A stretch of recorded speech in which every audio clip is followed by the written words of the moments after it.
This is where we hold them. This is where we fight.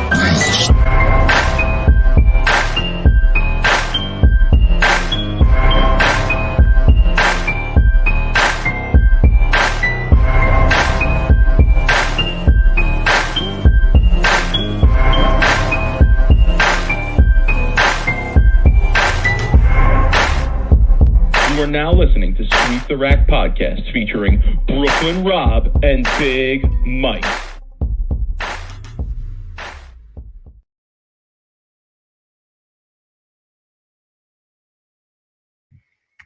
Rob, what's good, homie? Yo, let me talk to you real quick about NFL preseason. I swear to you, games 3 and 4 of preseason are by far the longest 2 weeks of it feels like the NFL year, right? Like when this actually in season. Because it's to the point now, like you've seen 2 weeks of your team. There's nothing else like to watch. Like you want the regular season to start already. And I just feels like it just drags. And look, my team this year, the New York Jets, I mean, the hype is so real with Hard Knocks, Aaron Rodgers, Jets one drive. I'm actually going to be out in New York for opening for Monday Night Football in New York. Man, Man, what it an feels environment that's going to be. Oh, it's going to be wild. But it's the That's first probably Monday going to night. be one of the hypest Jet games in recent memory. I mean, Ever. start of the season, like Aaron Rodgers, big Monday Night expectations, Monday Night Football, like They haven't played a Monday night game in like over 10 years. So it's been a while, but the night could either be the greatest night in our lives or just go down as like the worst thing ever if they play really bad. But all I'm trying to say is like the preseason right now, like is just God, why does it always feel like an absolute eternity? I don't know why. I hope you're enjoying the Jets on Hard Knocks. It's been pretty good. It's been pretty good. good so far. It's been I did not catch the episode for this week. I may watch it when I go downstairs. There's been a lot on to watch. Like there's a lot of good content out there. Like Showtime with the Lakers is back on. Oh, that has new episodes. Yeah, that has new episodes out, and that was a. I don't know. It indulges a little bit too much for me, but I think it's entertaining if you're a sports fan.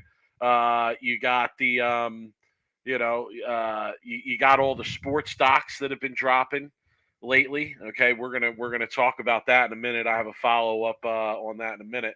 Yeah, we're gonna do a bowling relation to docuseries. Yeah, I can't wait to have a bunch of good ones. In terms of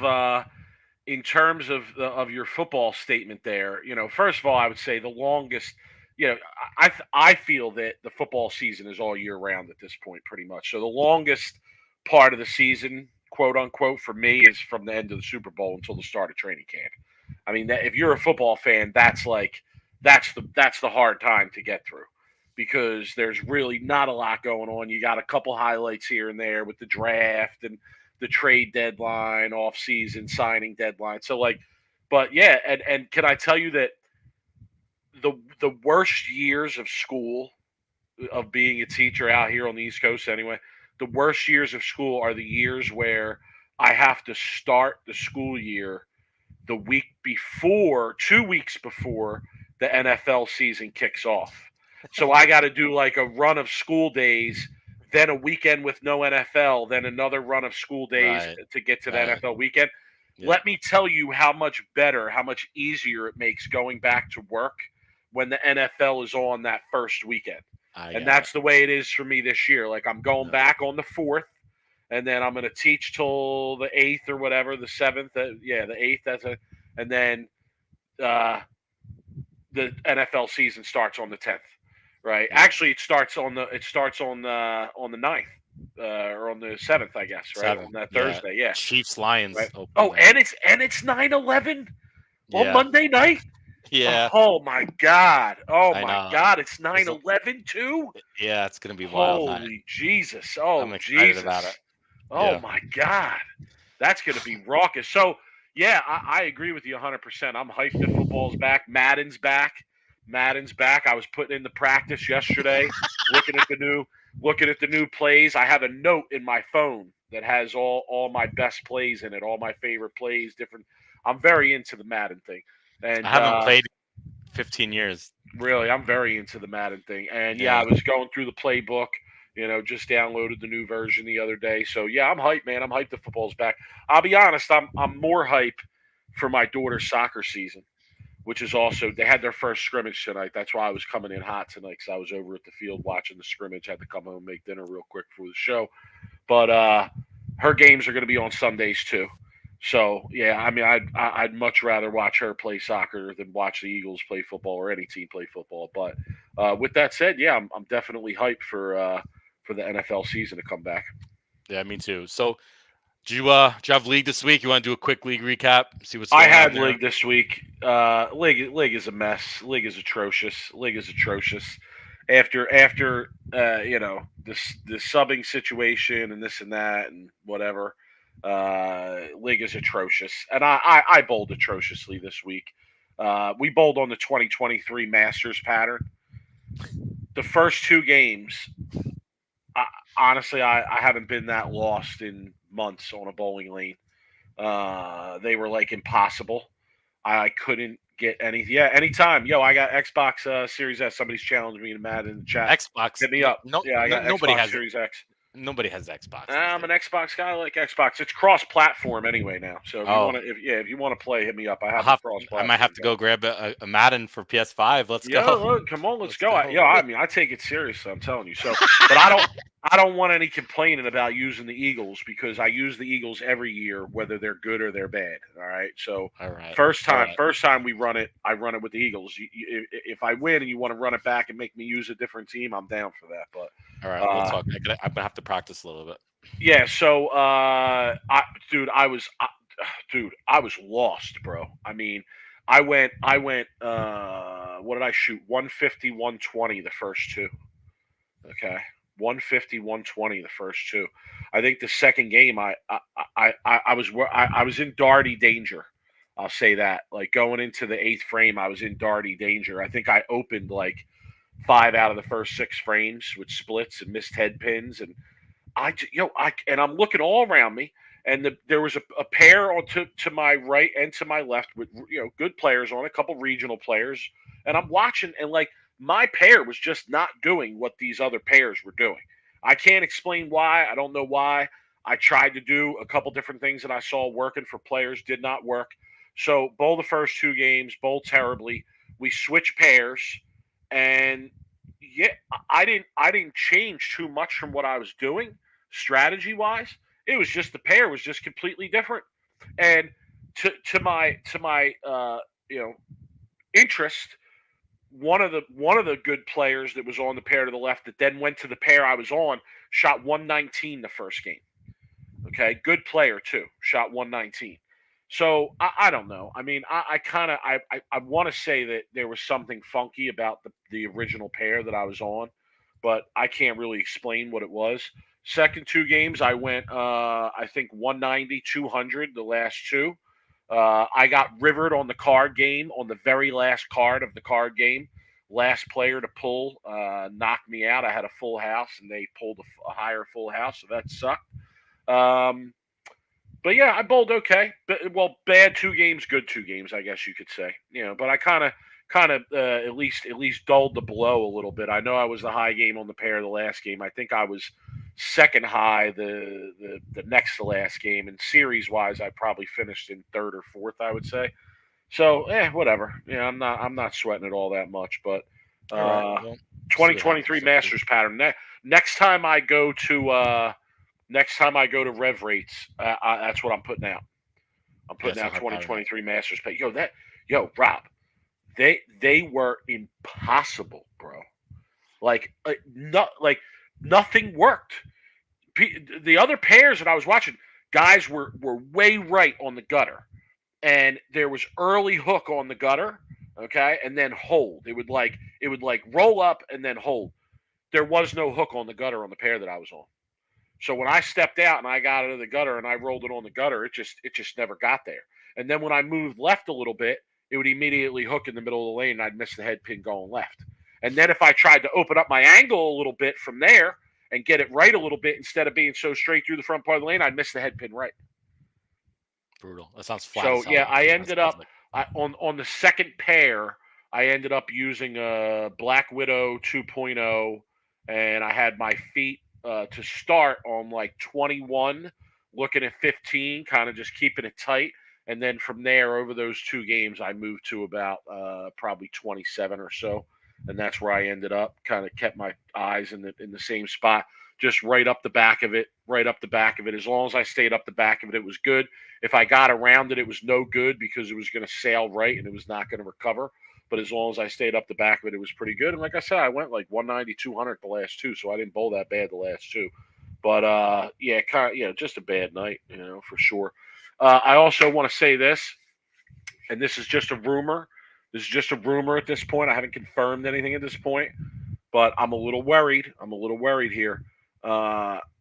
Some people were in my ear last night that the Bolero Center, where I host my sport pot thing that we did last year, that if we can't form an actual league, that they're gonna give the lanes to open bowlers on the Tuesday time slot that we have. Well, that doesn't surprise me. Because for some reason, like it's not good enough for corporate Bolero to have a varying amount of people showing up every week to bowl a league.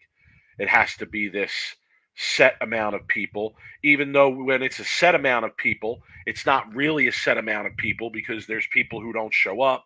There's people who drop out of the league. There's people who fall behind in their envelope and drop out of the league. So I don't understand it. Like if we have a solid group showing up of X minimum every week, what's the difference? But I'll have to update everybody on that. But I'm going to be extremely disappointed if that happens. I'm telling you.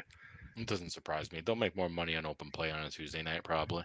True. So Rob, we talked at the opening of the show about all the great content there is out there right now to view, just Netflix and I just got YouTube TV.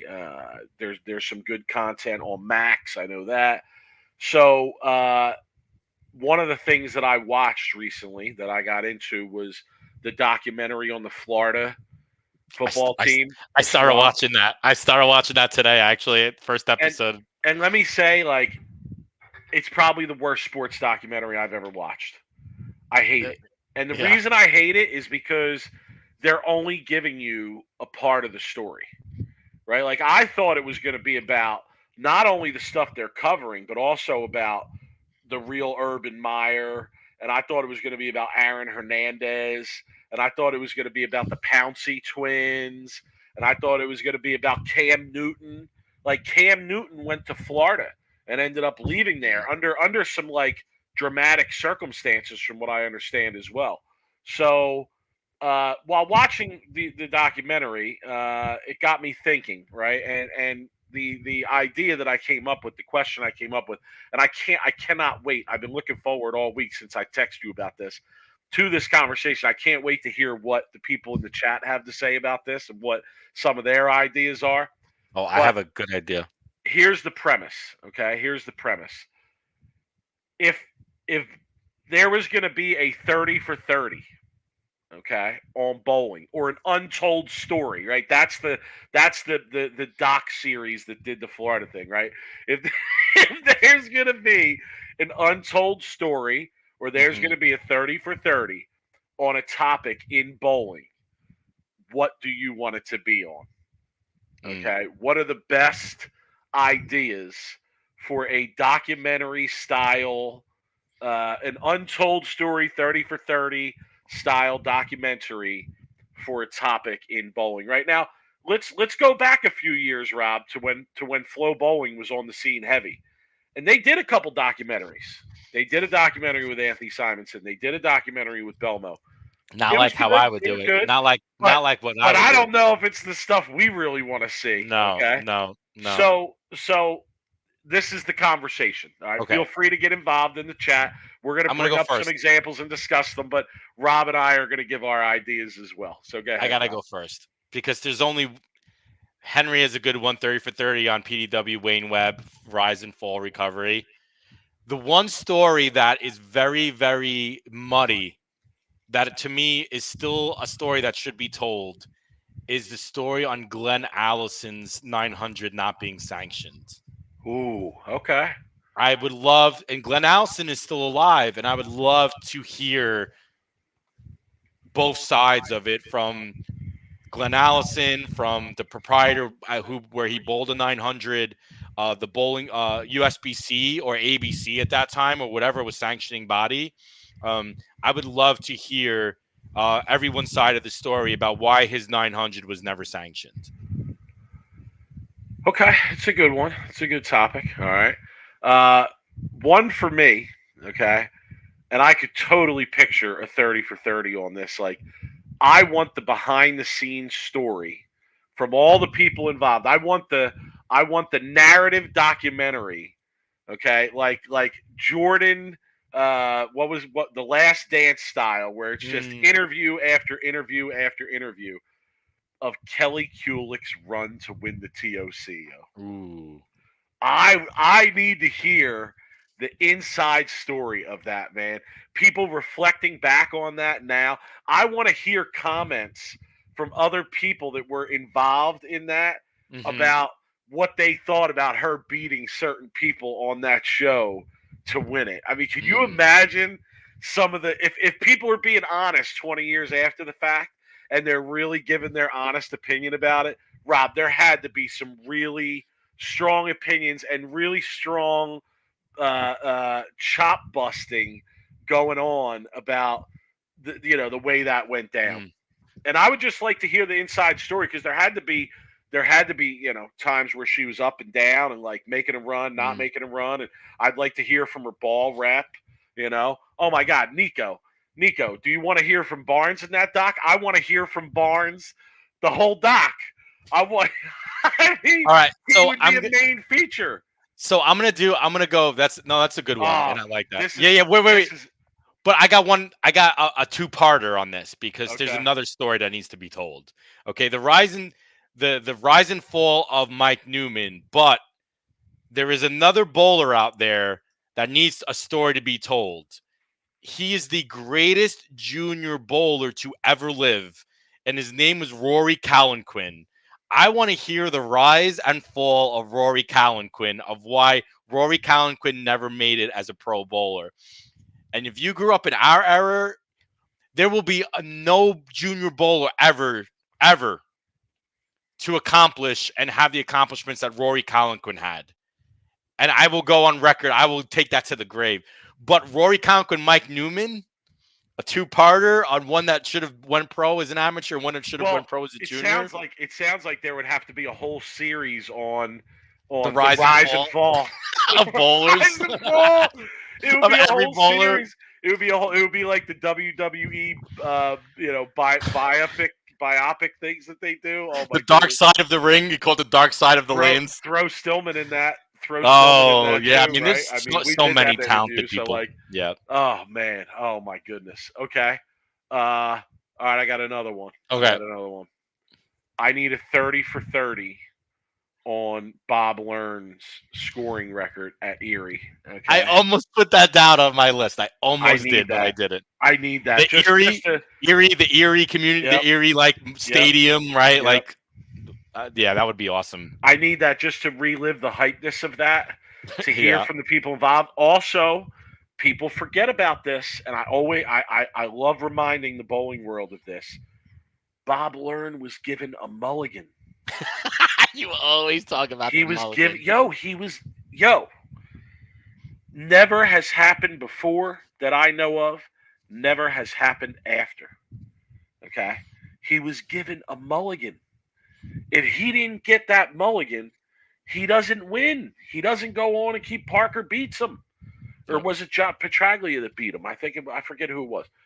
But man, he got a mulligan. I need to hear about that. I need to hear the inside story of like how they decided to give the guy a mulligan. Who made the call on the mulligan on a show? Okay, so I got two. I got two more. I got a lot of them, and we're gonna talk a little bit more about this because I love this topic. We addressed this in previous shows. We actually interviewed some people, but I watched the rise and fall of An One, right?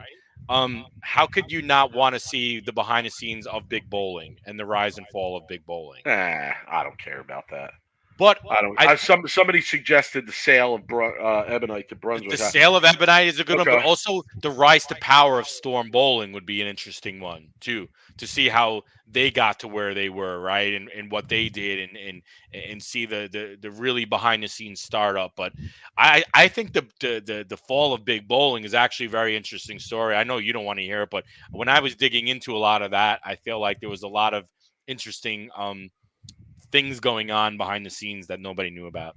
Yeah, you're right. I actually asked Parker about this, and he told me that he said, yeah, he deserves the mulligan. But let's be honest, Parker's like the nicest guy ever on the lanes, right? So like, if it was Yeah. somebody else, they probably would have said no. How, You know. how about this one? The rise and fall of Coley. This is even better. 30 for 30. Tim Buck, Tim Buck. admin. We want to hear about Tim Buck. Oh my Dude, God. that's hilarious. I mean, obviously the urethane scandal is probably a given, right? Like the urethane, just the whole thing on the urethane. I mean, we've talked about it so much that we don't want to probably see a 30 for 30. But I think 20 years from now, that would be interesting on to watch like in the future about this whole like era of like urethane and All scandal. right, here's another one that I need the 30 for 30 on. I mean, this is an easy one. The Randy Peterson 8-pin, you know. Apin. Yeah, I need the 30 for I 30 on that. can't believe it. I need to hear from Schlegel years afterwards. Ooh, a Robert Mushtari Must. 30 for 30. Yeah. I That could don't be. I don't want to give him the platform, honestly. That's my problem with that, but Yeah. I had another really good one that I was thinking about, but I mean, there's a lot of like big topics, right, in the bowling world that's been, but I don't think no other person, if you want to see a real, a true 30 for 30 in biography, it's got to be on Rudy Revs, right?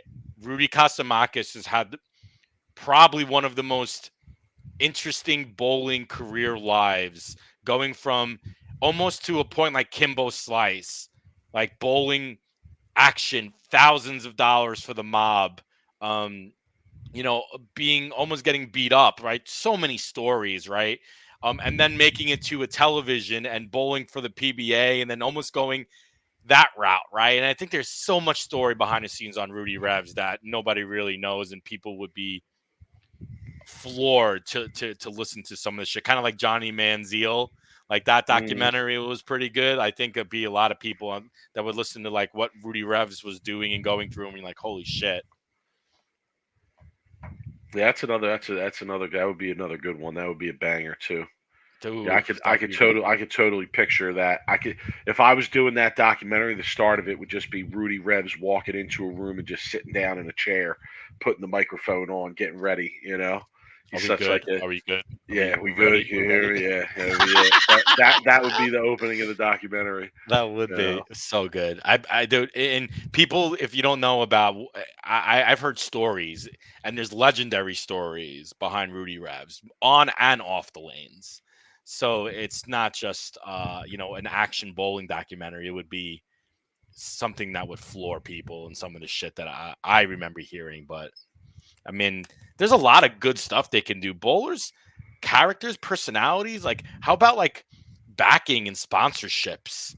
Like, like the money in a lot of like the high roller and the mega bucks. And, I think there's a lot of stories there that people, you know, could hear about. That would people would be like, holy shit, that really just happened. And it did. And, I kind of lived it a little bit. I still was a little bit. My life was still a little bit after a lot of the stuff, the good stuff that went down before. Lou has a question. Who was the guy from the Megabuck era that was bowling out there and wanted in like 3 states? Was Mike Newman? Was that, or was it Vogelsang? Um, could have been Nick Vogelsang. Dyson. Oh, Dyson. There's so many names I could just drop that I like think that would actually want it in 3 states. Yo, where you at, son? Where you Doug, at, son? MIA. That's what I we're gonna know, call I know. Dougie. We were supposed to have Dougie on tonight. I wanted to promote his World Series of Dougie Vision, which I'm going to talk about a little bit later in the show. But he didn't hit me up, so too late. Where are you Yeah, at, was it son? Come on. Lewis? What was it? Was it Vogelsang that was No, Mark Dyson. He said that's it. Oh no, Mark Dyson. That's it. Yeah. Yeah, but that Dyson was a trip. He was crazy. Vogelsang beat my brother for $100,000 one year at the High Roller in the Final Four because he had to make his like alimony and child support payments, or else they were going to take away visitation from him. And That's crazy. pressure. Clint Harris said Wichita? 30 for 30 on Wichita State. That would be an excellent one, Clint. Yeah, but I there's no agree with fun. that. I think you could. I think it would be a more interesting documentary if you did it on Saginaw Valley. Some of the Well, shit we you're did. definitely, like you remember that documentary they did on Duke, Yeah. right? And Right. and they actually, and then there was a documentary they did on the Fab Five too. And in both documentaries, they interviewed basically the other side. Especially in the Duke documentary, they went to a lot of people that played against Duke or That's why I got were brought you up. rivals of Duke, right? And that would be the interesting thing to me about the Wichita State documentary, because if you're going to write that documentary, you're going to have to go talk to other big time bowling programs that bowled against them and had rivalries against them and whatnot, and get their opinion too and get their side too, right? So No, Lucas. Nobody wants to hear a 30 for 30 from Mike Sports League. I might want to hear a 30 for 30 on Mr. X, and see what his deal is and see why he's so. I heard grumpy. I heard Mr. X is switching houses this year. Oh yeah. He's changing houses for his house league because the house that he's going to is easier for him to score in than the house that he currently bowls in. Yeah, I mean, I think there's a lot you could do. I think the Ebonite acquisition, right, from Brunswick acquisition from Ebonite would be interesting to hear. They actually closed down the facility like midday, like it was kind of wild. Um, I'm trying to think. There was a couple, like, yeah, there's so much in the bowling industry that's happened throughout our lives that you could make 30 for 30s on.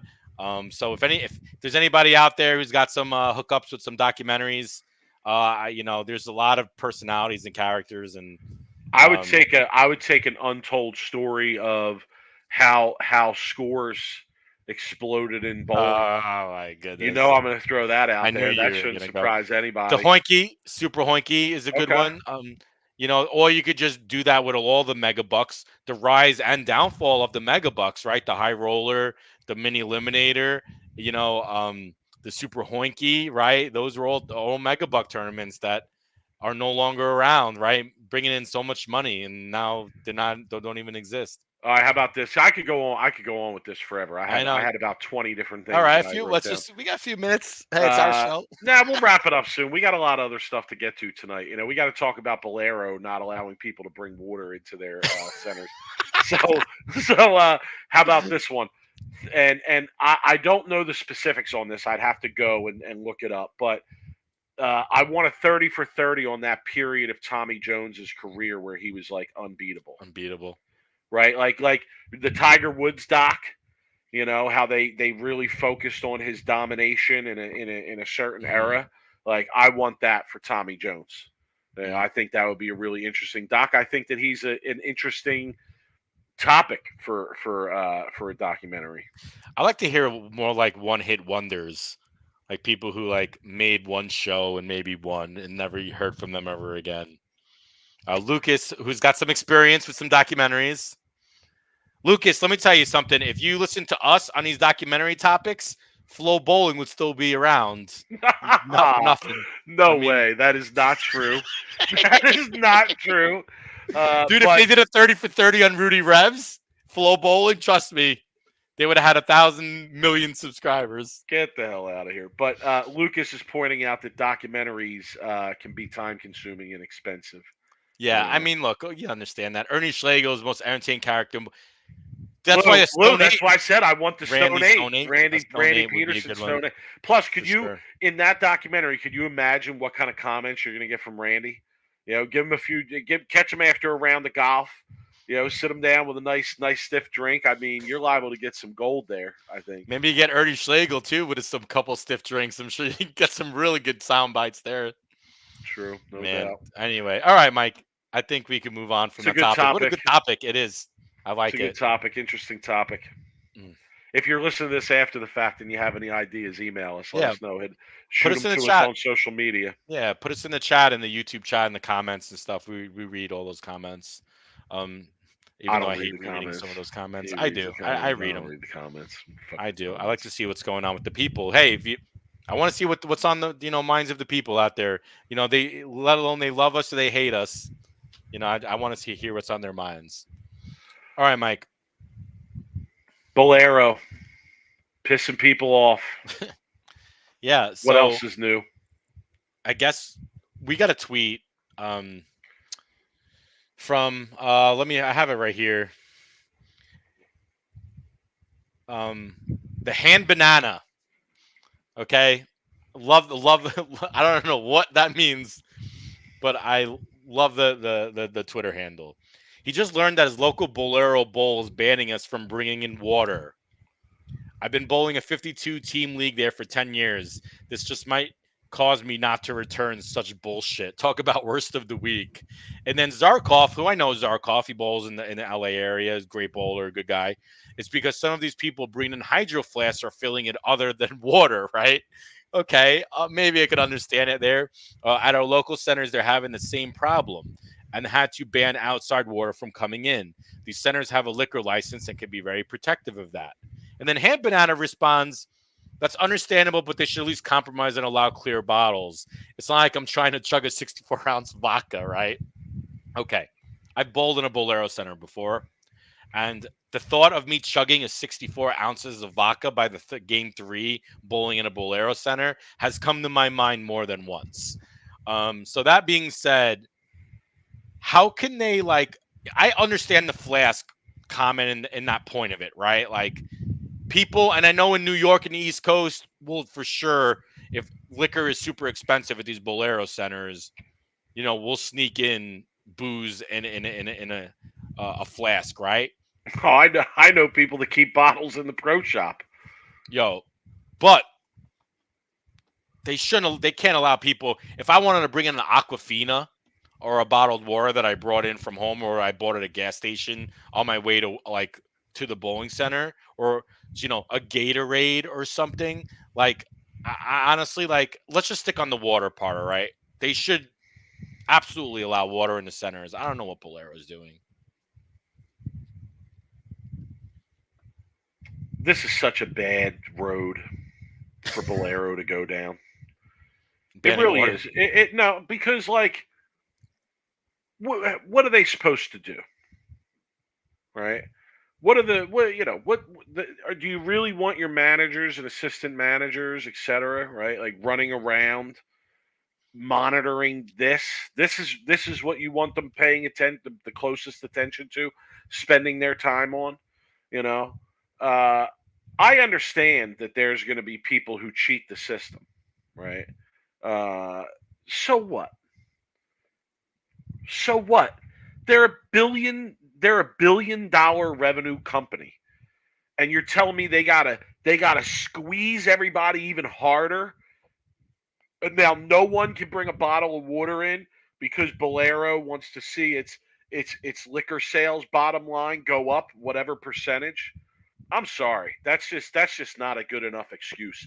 If Bolero's so worried about that type of situation, like that was the main point that came up in this conversation online. Rob was about the liquor. Oh, people sneaking liquor in. People sneaking liquor in. If they're that worried about it, then check the people's stuff who you think have liquor.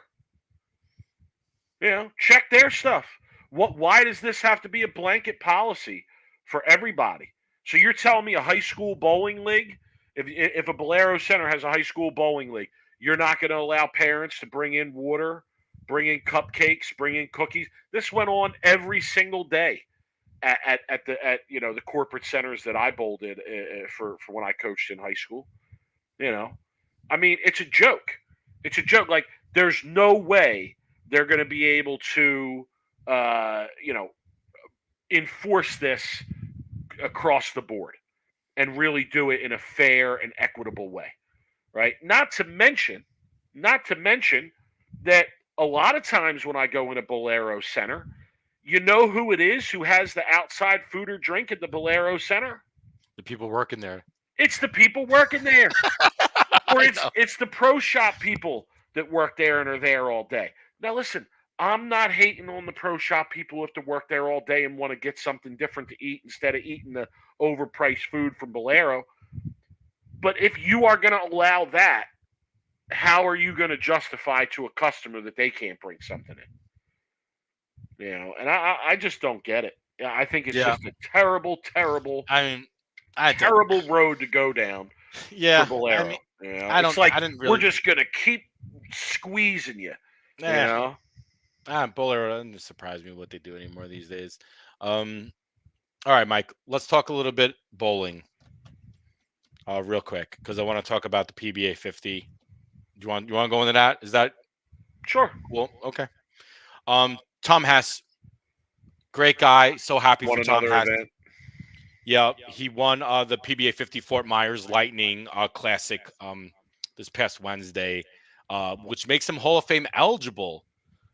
Which is amazing. Tom Hess is a great guy, hard worker. Know him personally. Always the nicest guy you'll ever meet. Always friendly, smile on his face.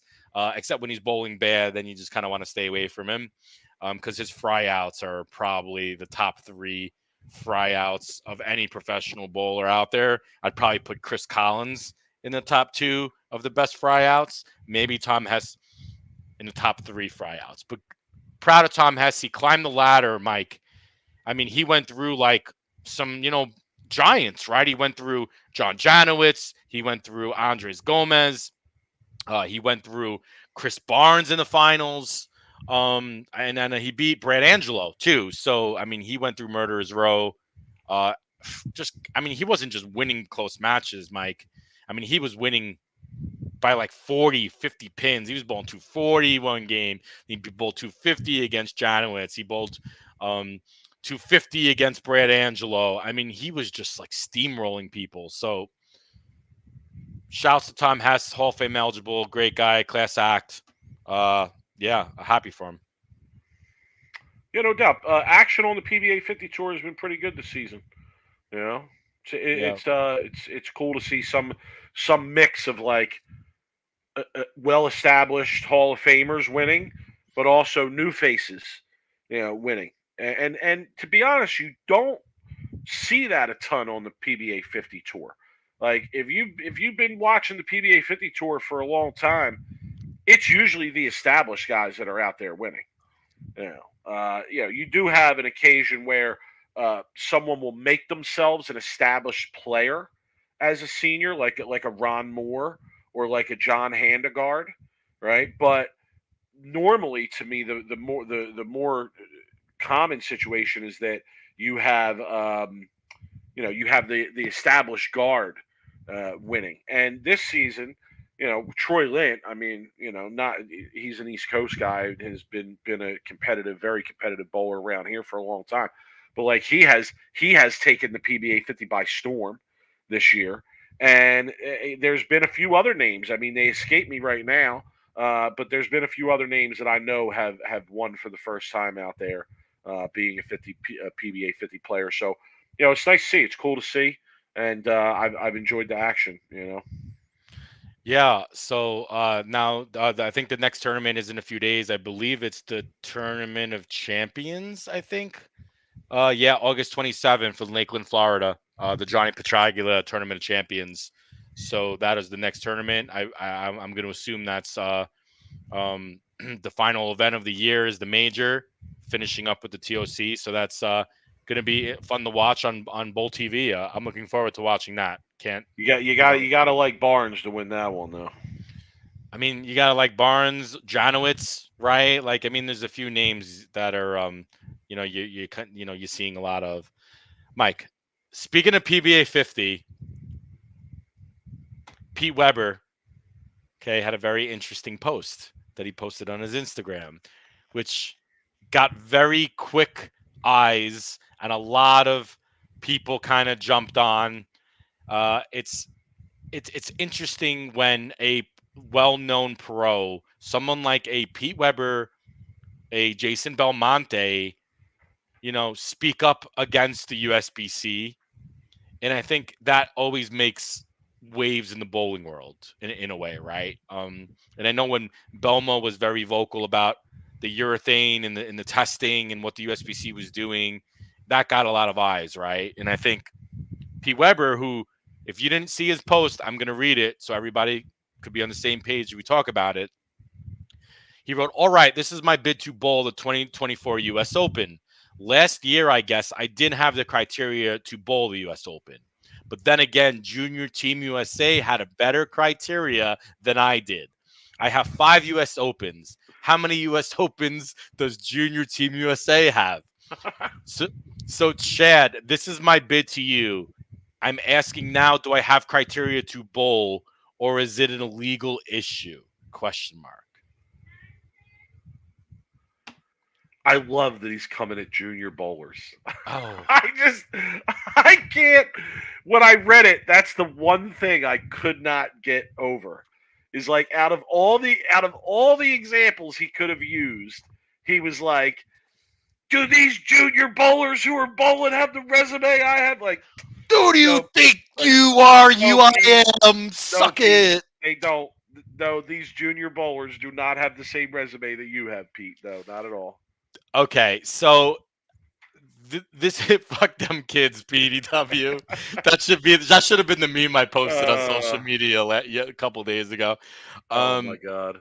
So look, okay, people were comparing it to golf, and there is a little bit of comparison to golf. Okay, Tiger Woods is very comparable to a Pete Weber from our sport, right? One of the top 3, probably on and off the lanes. He's the most recognized professional bowler ever. Okay. I would say the same thing about Tiger Woods in golf. Okay. Tiger Woods currently is not exempt for the U.S. Open. 10-year exemption. His last title was 2008. You think the USGA, the host of the event, or the sponsors would not find an exemption for Tiger Woods if he wanted to play in the U.S. Open? Of course they would. Do you know why? It brings eyes on the TV, it brings ratings, and it puts people in the seats, meaning it brings people to the tournaments, okay? You know why? Because it's Tiger Woods, son. Okay. Right. This is Because what we're it's talking Tiger about. Woods, son. This is Pete All right? Weber. And Okay. it's the same thing Same thing. because it's Pete Weber, son. It is. It's Pete Weber. It's Pete. Okay. It's Pete Weber, son. He's the most recognized bowler of all time on and off the lanes. He just being at a PBA 50 event, being like somewhere, is going to bring people to watch to the bowling center. Leon Platt, PDW should have ended that post with "suck my sack." I'm sure Chad would have responded. Leon lovely. Platt gets this show. He Leon does. Platt gets this show. Who do you think you are? I am. Suck my sack. Bottom line, Mike. He brings people. He brings viewers. He brings people in the seats. The USBC should be probably paying him to be there. Honestly, at this point, right? I mean, I said online, okay, like anybody who's won the U.S. Open should have a lifetime exemption. He's won it 5 times. He should have 5. He should have 5 lifetime exemptions. Okay, the corpse of Pete Weber should be able to rise from up out of the ground someday in hopefully the distant future. Okay, and zombie walk in perfect surface tonight, Rob. He should be able to rise up from out of the ground. Okay, zombie walk in, missing a limb. He's missing his left arm. Okay, he doesn't even have his left arm. He zombie walks in, and he should be able to say, "I'm Pete Weber, and I'm back from the dead, and I'm here to bowl the U.S. Open." Okay, and they should just say, "No problem, Pete. Here you go. You're on. No problem, zombie spot. Pete. Right? I mean, You're on lane 30. it's ridiculous. It's ridiculous. Like, but you know what? Let's be honest. It's so USBC though. It is. It's so fitting. Terry Rudian might have the comment of the night. He says Pete and all his ex-wives should have exemptions. For how many times he's won it. Dude, I swear to you. But I don't think there's been any response from the USBC or Chad. And yeah, I mean, look, like, I think we said what we needed to say. It's kind of crazy. I'd like to know what prompted that. 30 for That 30. Why Pete? Yeah, I want to know so bad. I want to like was he chilling somewhere and somebody Someone was got him like riled up. someone got him riled and was like, "Oh, well, Pete, you've been bowling good lately. You could probably make another run at another open if they'd let you bowl." And he just, oh, Not gonna. sir, just But Steven. could you imagine the hype if Pete Weber was in the top 24 of match play, which he still could do? Okay, he could still I make a don't think run, he could. I'll be honest. but I don't know if he could. he could do it. He could do it. Okay, he could do it if he had a good couple days. He could make a run for the top 24. But Let me let's be just clear. say for I'm not saying ability. I'm saying health. Like I mean, well, it's he a just won the long PBA tournament. 50. He just won a PBA I 50 know. last week. And then Okay. the next event, I heard he had to be carried out. No, he tweaked his back, but then he bowled the week after. So here's my thing: is let alone if the odds are a little bit not as great as him to make it, but just for the sake, Mike, he did make the top 24, and he was in like the top 10 or top 15, and he was making a run for the show. How could you deny people of that run, which would be an amazing story all over the bowling world if he was making a run for a 60 U.S. Open? Just the chance of that happening is all the more why they should let him bowl for 100 years. Yeah, but it's very on brand for the USBC. It is just do the thing that do the thing that no one thinks you should do. And that's what Henry, I think, puts it on the nail in the coffin, and we've seen a nail in the head and nail in the coffin. I'm talking about zombies and corpses. The USBC doesn't have marketing sense in general. They don't. They've been proven over and over and time again that they are very bad at marketing. They are very bad with public relations. They are very bad with communication to the public.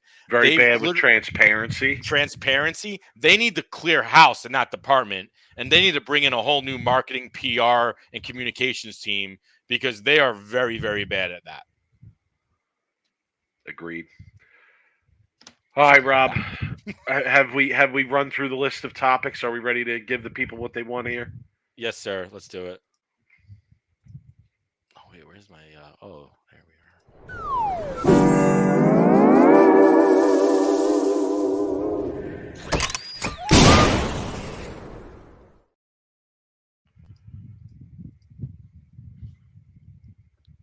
All right, Mike. I'm gonna go first because I'm gonna be sharing my screen here. If people follow us on Facebook and social media, they probably know what's about to pop up on my screen here. So for the people listening at home or people listening on audio who don't get a chance to watch, this is a video from a looks like a Asian junior tournament. Whatever that is, I don't know what specifically the tournament is, but it looks like it's some kind of like, world, country type tournament because there's bowlers, they're the juniors, they have the country's names on the back of the shirts, which is pretty normal. So this guy is getting up to bowl 300. He's got the front 11. Okay, and let's hit the play, and then I'll talk through it after he does it here. Yeah, I love look at 156 there. He's like really, really looking at this shot. Man, he loved it. Off his hand, he loved it. Oh my goodness. Dude, my guy ran it out and he pured this shot. He looked like he threw it great. And if that is a 5-7-10 for the books, that is a 5-7-10. Like that was a no doubt or a 5-7-10, Mike.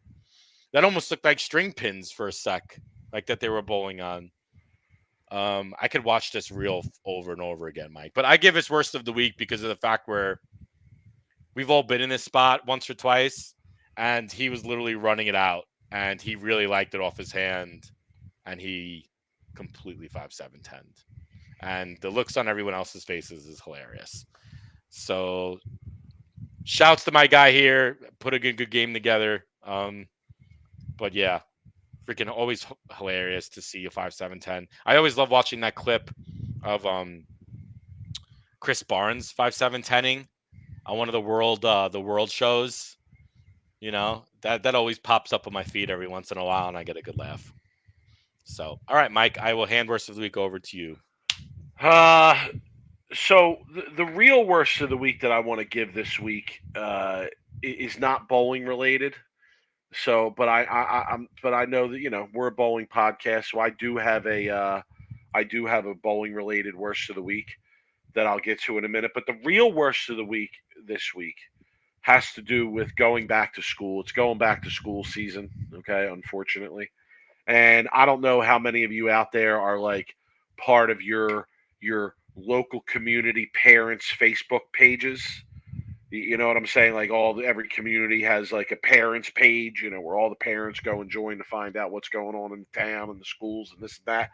And what I've seen throughout this week is loads of parents going on these types of pages and posting, hey, my kid has this teacher. Anybody have feedback on that teacher? Okay. Anybody have info on this teacher? Right. Oh, did they post about you? Did they ask No, about you? no, Oh, I didn't see my name come up anywhere. In my fact, God. the ones gonna I'm ask- referring to are mostly from the Facebook pages of my town, not the town that I work in. I'm gonna go But into the page that you work in, and I'm gonna ask if anybody has feedback of you and see what happens. well, see, and let me tell you, it's total bullshit. Okay, Okay. because people's opinion is really only going to be based on their individual experience, and everybody's experience is going to be different depending on the specifics of it. So I'm going to give worst of the week to all those people. Any parent who went on Facebook, their local Facebook page, and posted to fish for information on the teacher that their kid has. Okay. In fact, what should really be going on is it should be the teachers posted on Facebook saying, hey, who has info on the bad parents that I have? Okay. Or who has info on the snotty kids that I have who ain't gonna listen or do anything or make any effort? Who has info on the bad parents who, when I try and contact them 35 times throughout the school year, don't call me back? So that's what's really should be going on in that situation. All right.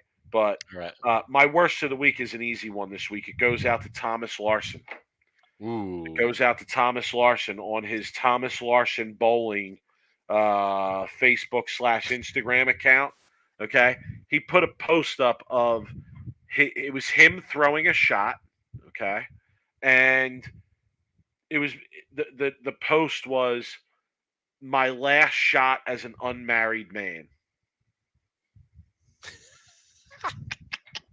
And I'm like, bro, like, who cares about bowling shots in terms of being married or unmarried?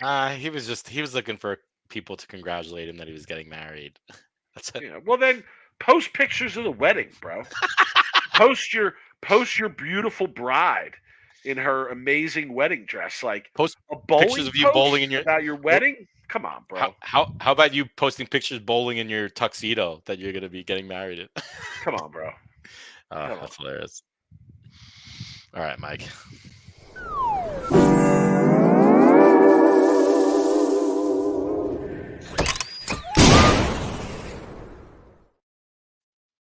What did I say I was going to do as my final thought? I told We're you. talking about the epidemic in this fucking Oh bowling. yeah. All right. You want to take that, or you already have one?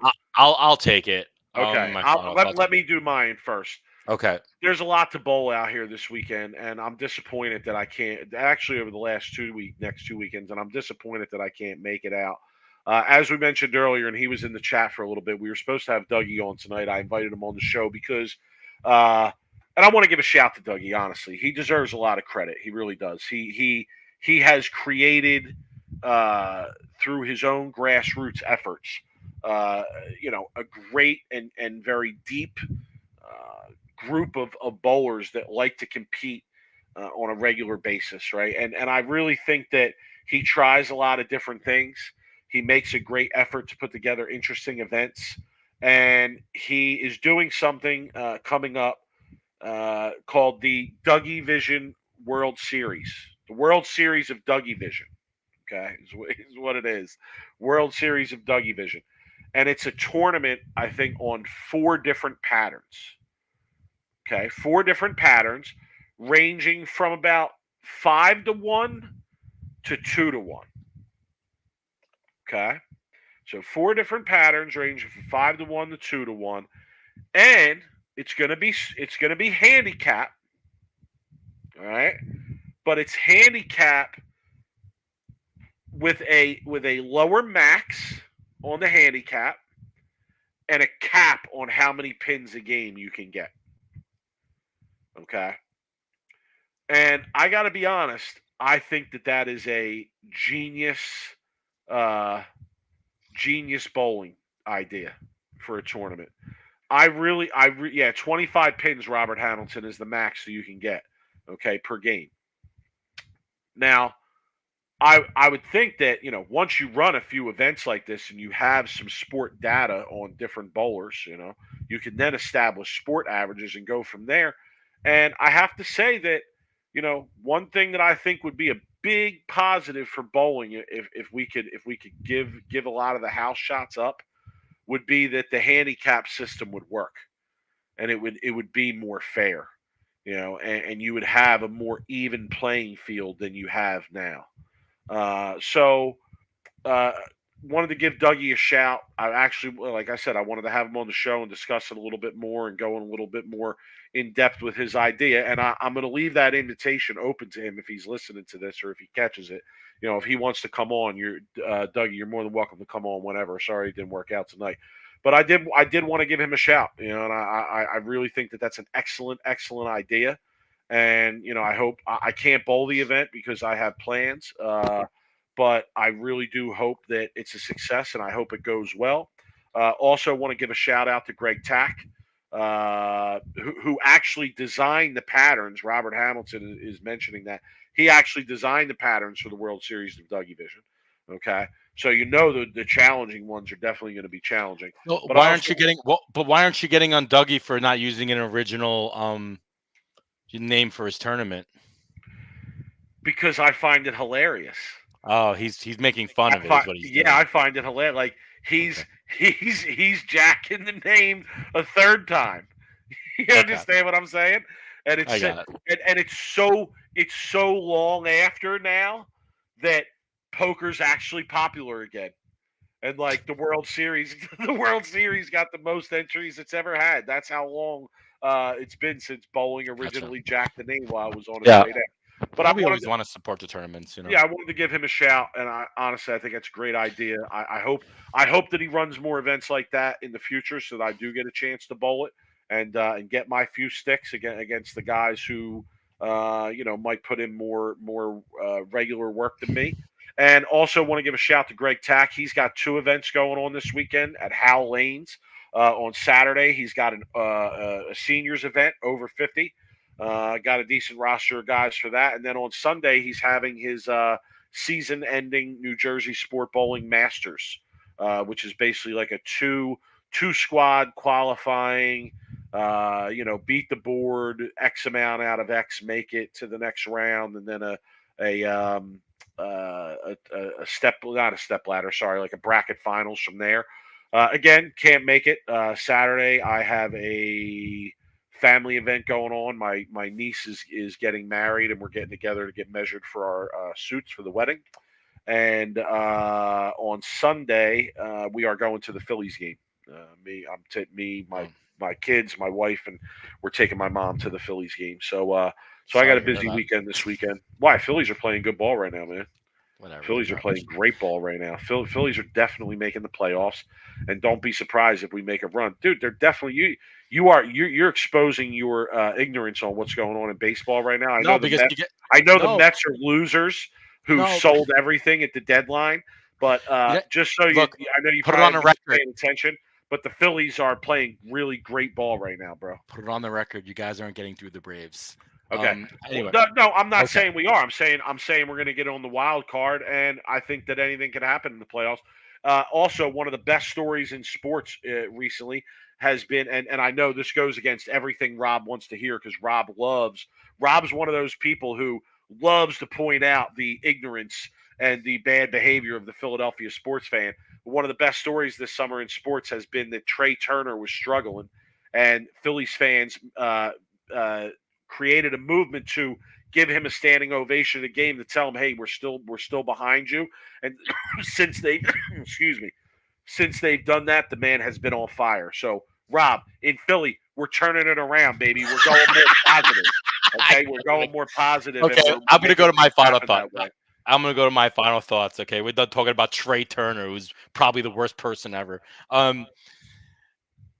There's an epidemic in bowling, Mike, and I want to talk about it. I almost wore my COVID masks that are collecting dust now on the on in my dresser here. But there's an epidemic in bowling, Mike. There is a bowling ball epidemic in the bowling world, and it is very sad to see what this bowling ball epidemic has done to bowlers in general. And this kind of hit me, and I always knew that there was an issue, but with the recent announcements that Brunswick and Hammer put out for all their new releases, there used to be where they would put out one new release every maybe a year, or maybe 8 months, or maybe one before the Bowling Ball Expo and whatnot. And now it's when they make an announcement, it's 5 or 6 new releases at one time. It's like, yeah, death by new releases.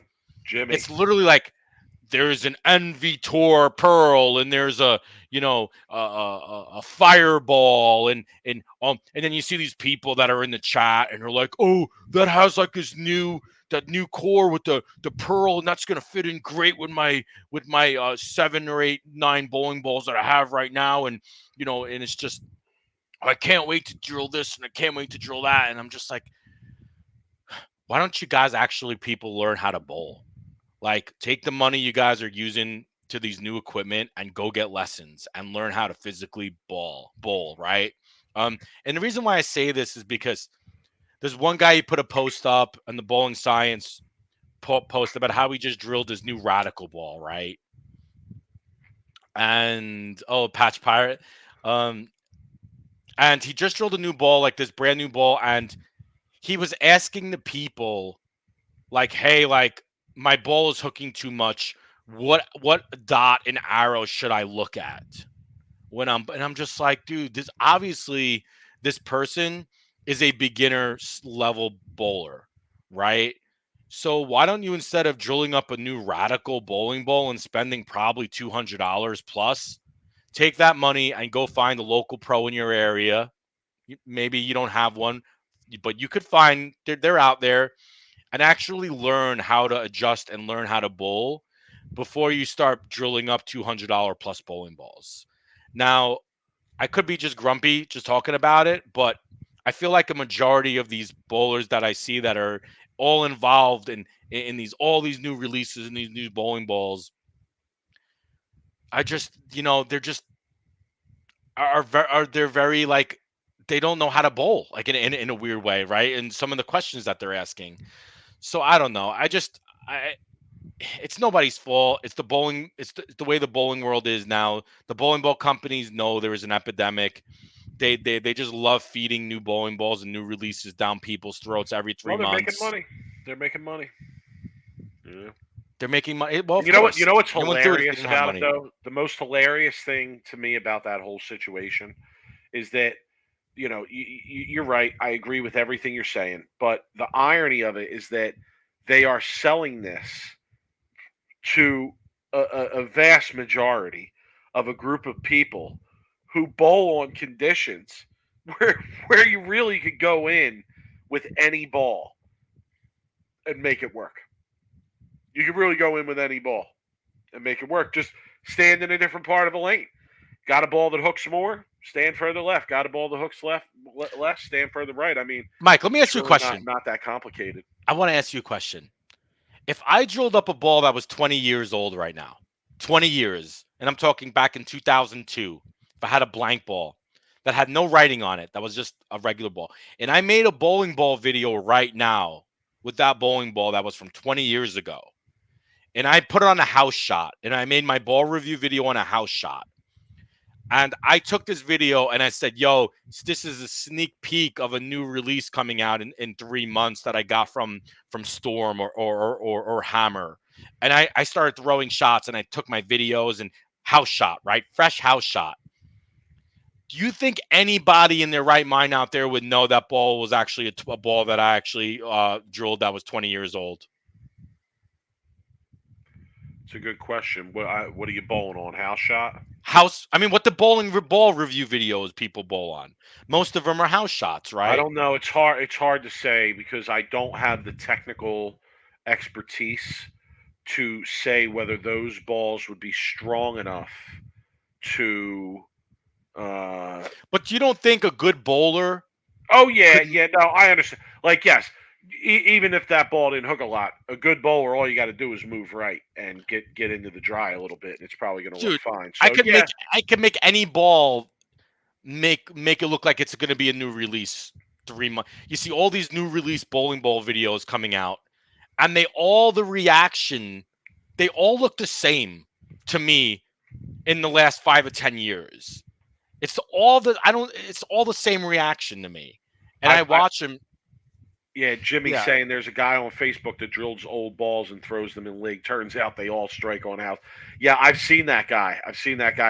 He has an interesting style though, Jimmy. Yeah. He like palms rips it, right? and rips it, bro. Yep. So yeah, I don't know. Like for the average bowler, I'm not so sure you get the same reaction. But yeah, Rob, for a skilled bowler, yeah, like somebody like you, your brother doing ball reviews, like yeah, I think Jeff could take a ball that was made 20 years ago, drill it up, make it look like it's something from today. I watched a video or a new release video on like the NV Tour, which looks pretty good. And then I thought about it. I'm like, man, if I threw this ball and I threw a Web Tour that was released like 7 years ago or whatever it was, and I didn't tell people which one was an NV Tour and which one was a Web Tour, I guarantee you that you couldn't even tell the difference between the two balls. Oh, I mean, if somebody of your caliber can't tell the difference, certainly the average ball review hack can't tell the difference. So anyway, I just get annoyed when I see the new releases. I like to see one company just say, you know what, we're going to release one ball every year, and make it really good. And I would love to see how that would work, and people would probably lose their minds because of the epidemic and the bowling ball companies feeding new releases down everybody's throat every 3 months. I don't need just one ball. I just like to keep it to like one series or like have multiple series and you add one to the series each year. Sort of like Brunswick used to do back in the day. Like they had the Rhino series, and then like every once in a while they'd come out with a new Rhino. They had the Zone series, they had the Quantum series, and like they'd come out with new ones for those. I really would like to go back to the days of like a ball coming out and being great for a long time and being available for a long time. Like if you remember a ball like the Red Resin Hammer, okay? Like you saw that ball being thrown for like years after it came out. Like legitimately, like 3-4 years later, there were still people drilling that ball, throwing that ball. You saw it everywhere. It was like an amazing ball. All I'm saying is that people are hooked. You don't see that too much anymore. Yo, it's like an addiction. Like people, they have a little no joke bowling ball, like addiction. Like they will drill every new release and then throw it maybe a few weeks or a month, and then they drill something new, and it's just.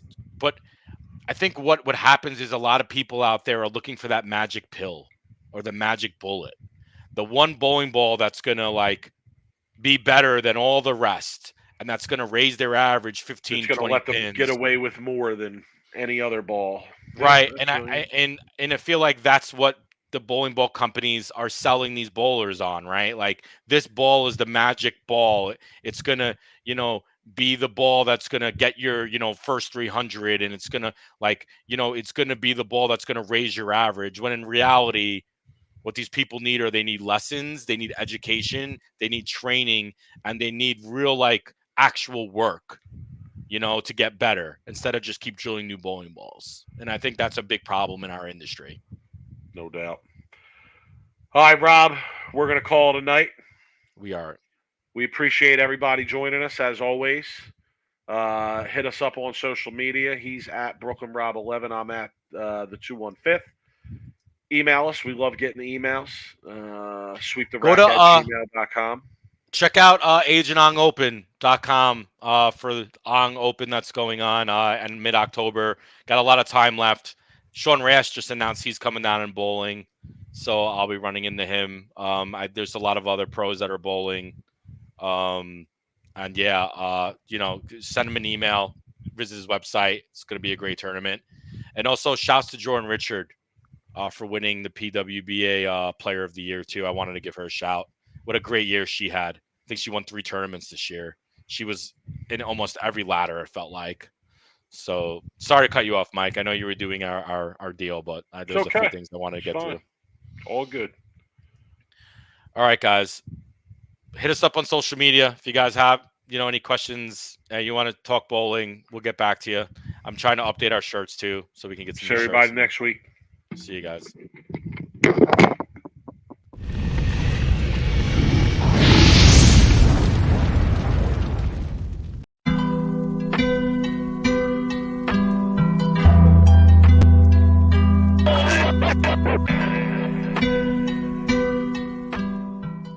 You are now listening to Sweep the Rack podcast featuring Brooklyn Rob and Big Mike.